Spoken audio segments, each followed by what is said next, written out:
Everyone's looking at 2024 now. Everyone is. That's what happens. As soon as you have an election, you start looking to the next one because we all want something fixed, right? So Trump made his big announcement last night. Not exactly breaking news. Everyone knew that was coming. Everyone knew it was coming soon. They telegraphed it a week ahead of time. Trump is officially in the race. Allow me to extend a heartfelt congratulations to all the MAGA faithful who are doing backflips today. Their guy's finally in the race. If your guy isn't in the race, it's going to be a long, long primary, all right?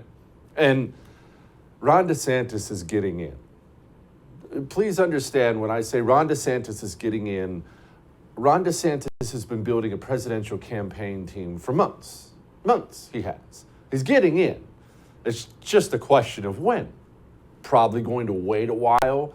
I would argue DeSantis has a timing problem. When do you get in? You see, he just got reelected governor. Trump isn't elected to anything. Trump can get in whenever he wants. DeSantis probably looks a little slimy if he gets in. Next week, Trump's in, I got to get in. So he's got to wait. How long do you wait? Probably will depend on what the polls look like. Who knows about polls? I've seen now 4 or 5 Republican primary polls that show DeSantis up on Trump and up significantly. But if you're a Trump person, maybe you're mad right now, hold on. It's going to be a long, long primary.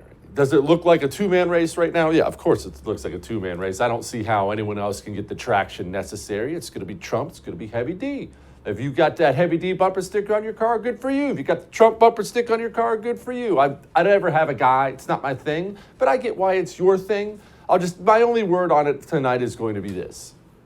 It's fine to have a guy. Fly that flag, right? It's fine to have a guy you believe in all the way. Fly that flag. Trump's the best, saving America. Only DeSantis can save us. That's fine, fine. Always keep, at least in the back of your mind, though, we are in a generational fight against the communists who have infected this country. They have infested everything here, and it will take generations to remove them. It's one race. It matters, don't get me wrong. President matters, it's important.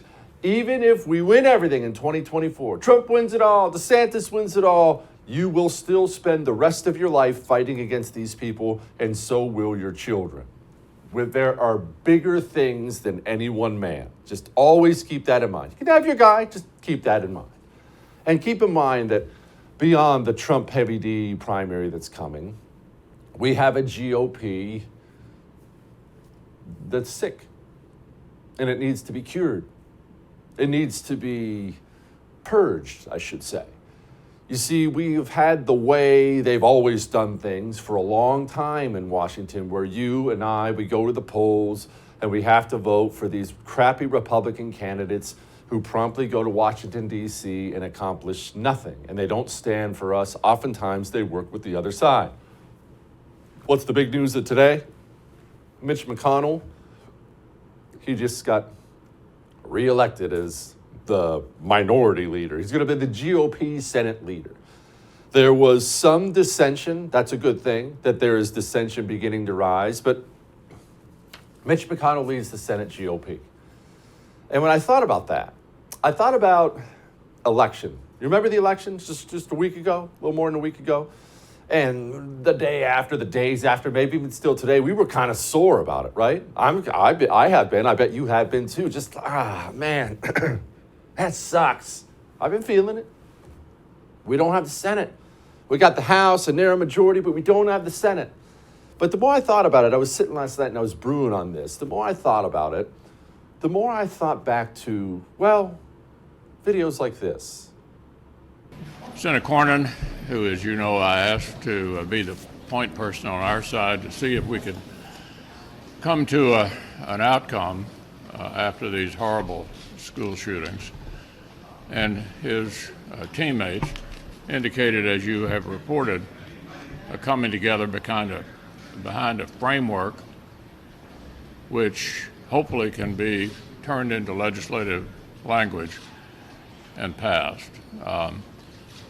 For myself, I'm comfortable with the framework, and if the legislation ends up reflecting what the framework indicates, I'll be supportive.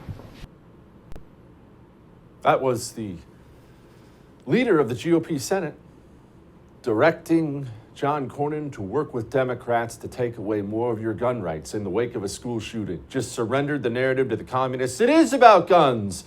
And it wasn't like it was just McConnell and Cornyn. After that, because of Mitch McConnell's leadership, 15 Republican senators voted with Democrats to take away your rights.